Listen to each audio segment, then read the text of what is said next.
What's up, everyone? It's JJ with another late round podcast rewind. Today's show's from 2 years ago, and it's actually one of my favorite late round podcast episodes of all time because it's sort of just one giant rant.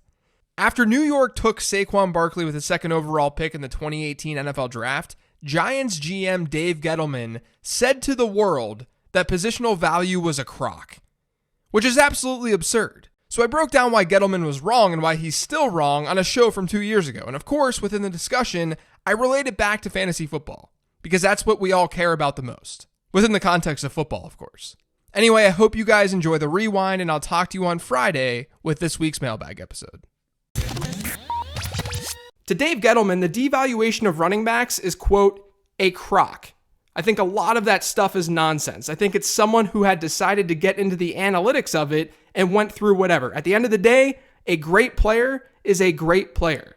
No, guys, really, that's not a quote that I pulled from my Twitter mentions. That's a quote from an actual NFL general manager. And that general manager selected a running back with the second overall pick in this year's draft. Now, I need it to be known that I love Saquon Barkley, that running back who was selected second overall by the Giants on Thursday night. I think Barkley is the best running back prospect that we've seen in probably over a decade and a half. And sometimes it's difficult to understand how I can say that I love Saquon Barkley, and yet I can't fathom taking him with a top pick in the NFL draft. I get that. It seems a little backwards. But it has to do with this thing called positional value, something that general manager Dave Gettleman thinks is a crock. And his reasoning is because a great player is a great player.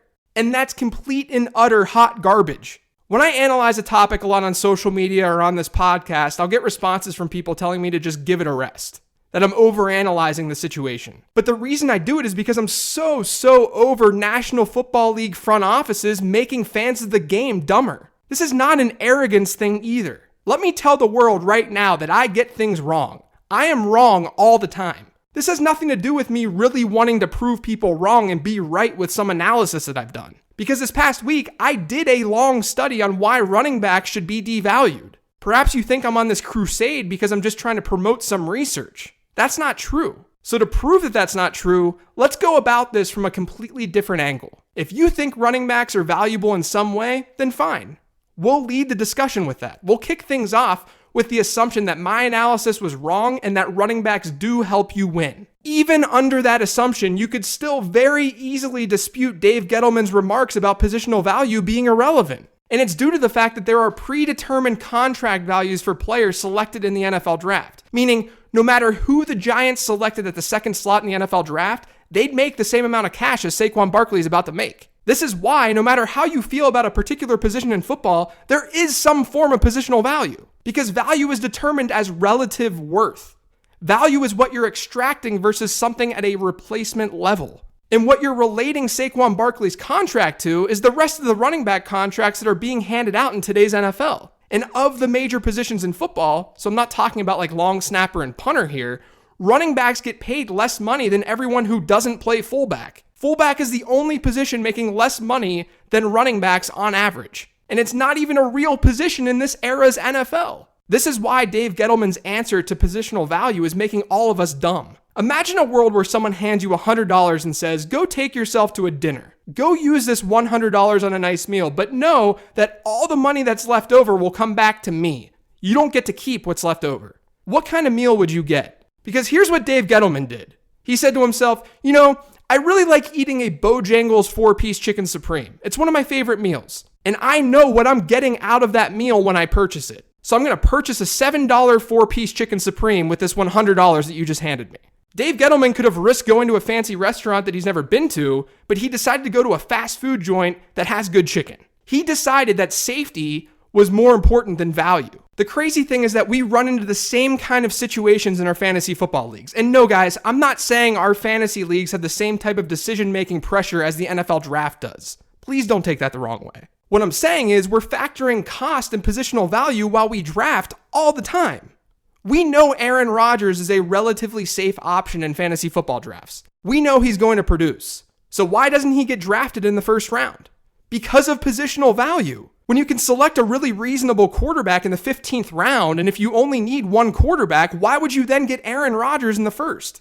Guys, Dave Gettleman is the fantasy football owner who keeps picking quarterbacks over and over again because he thinks that he can trade one of them once the season starts. He'll get 6 of them, and while the draft is going on, he's going to smirk at all the other owners in the room, and he's going to look at them and say, you guys are going to need these quarterbacks eventually. And that's really not even an exaggeration. Through Gettleman's words and actions, that's precisely what he'd do. So here's what we've established so far. Positional value is a thing because there is a market. In real football, that market is replacement level players and what you'd have to pay through a contract. Because Barkley was the 2nd overall pick, he's now one of the highest paid running backs in the league. If it was a quarterback, he'd be something like the 22nd most expensive player. Sam Darnold actually will be the 29th most expensive quarterback next season. At the fantasy football level, we know positional value matters because it's freaking obvious that it matters. Whether you're consciously doing this or not during a draft, you're realizing that positional values exist, which is driving you to wait on positions like quarterback and tight end. Now, Gettleman did make football-related comments last night and how Saquon Barkley is going to impact the Giants. One thing that he said, according to the New York Daily News, was, quote, "This kid makes our quarterback better, he makes our wide receivers better, he makes our offensive line better, he makes our defense better, because we will have a much stronger ability to hold the ball." So in my running back article, I referenced a study done by Ben Baldwin that was published on Football Outsiders that dug into the notion that a running back helps a defense because it keeps the defense fresh. And Ben concluded the following: the main and perhaps the only channel through which an offense can help a defense on a per drive basis is through field position. Turnovers and quick 3 and outs make a team more likely to give up points on the following drive, but this appears to have everything to do with field position and nothing to do with the defensive rest time. In other words, whether it's 1 minute or 8 minutes, knowing how long a defense has had to rest tells one nothing about how the defense will perform given its starting field position. Should Saquon Barkley help the Giants move the ball down the field? Yeah, but it should be with his receiving ability and not his rushing ability. If we're talking about field position, then we should be talking about what's been more impactful and efficient in the NFL over the last 15 years, and that's throwing the football. According to Number Fire's expected points model, the difference between a quarterback pass and a running back rush over the last 5 years has never been smaller than 0.08 points in a given season, meaning a random rush is providing considerably less value than each pass. Now, if you don't know about expected points models, that's fine. You can think of this in terms of simple yardage as well. During the last 5 seasons, a pass attempt has yielded, on average, 7.15 yards. The average running back carry has yielded 4.10 yards. So ask yourself, what is actually moving the chains? I won't sit here and say running is irrelevant because it's not irrelevant. I'm merely pointing out that if we're going to credit something for extending drives and creating better field position, it shouldn't be the running game. It should be the passing game. And Saquon Barkley is arguably the best pass-catching running back prospect of this generation. I can't even dispute that. The problem is that the typical running back target during this 5-year time frame has yielded about 6 yards, while a target to wide receivers and tight ends has brought about 1.5 yards more per target. And yes, Barkley certainly isn't going to be just average. But according to the data that I compiled, running backs don't consistently hit well above average marks in per target efficiency through the air. Not even Le'Veon Bell. So it's not that Saquon Barkley won't matter, it's that it's very hard for him to consistently matter year in and year out, especially at a position with a short shelf life. But the bigger point I think here is that the Giants were talking about being this running team now that they have Saquon Barkley. And I actually think that's not what you want to do if you have Saquon Barkley. And it's not just because running is so much less efficient than passing is, or that the Giants still have a lot of offensive line holes to fill. It's because that's not really why you're getting Saquon Barkley. You need to maximize his work as a receiver and get creative with the offense to create mismatches. Now, I do think that they see that, of course, but I also would have liked the coaching staff and front office to be more honed in on that sort of talk rather than, we got to run the football to win. A key point I made in my running back study too is that we're also looking at descriptive data. This is data based on how coaches and offenses have used players historically. If the Giants find ways to maximize the running back position as a receiver more than other teams have in history, then that would be great. That would be revolutionary. But I also think that's a little foolish to assume that that's about to happen, even if we base all of this on just their actions. I have a hard time believing a team is going to revolutionize the game when their GM doesn't even believe in positional value. I've seen comments asking me if I'm ready to die on this running backs should be devalued hill. And my answer to that is that I don't die on hills. What I write about, what I analyze, what I talk about on this podcast, it's coming from a place of passion. It's coming from the perspective that I see mistakes happening in the NFL and in the fantasy football world, and I want to explain why I see those things as mistakes. I'm not always 100% correct.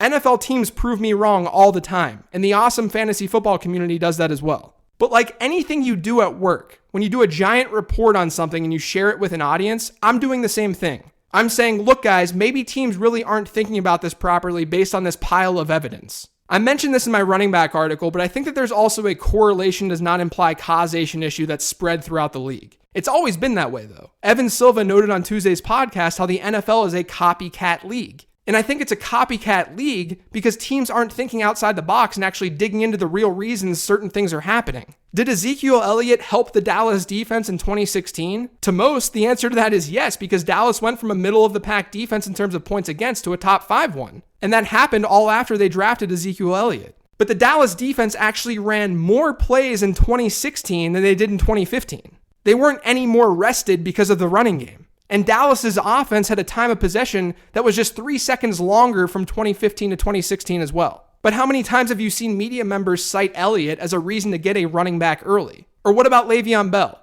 I think Le'Veon Bell is one of the best running backs that I've ever seen. But isn't it kind of interesting that he's missed 16 relevant games for the Steelers since he's entered the league? This excludes games where the Steelers were resting starters. And in those contests, the Steelers have actually averaged more points per game than when they had Le'Veon Bell on the field. Don't you find it odd that Todd Gurley was so bad from a production standpoint in 2016 before his monster 2017 season? Or that Adrian Peterson didn't make a run in the playoffs until he got a quarterback? I've said it time and time again, running backs can matter. It's just very hard for them to matter consistently. And as a result, I view the position much more as a luxury than a necessity in football. And it's really not that different than the way that I view quarterbacks in fantasy football. It's not that quarterbacks can't matter.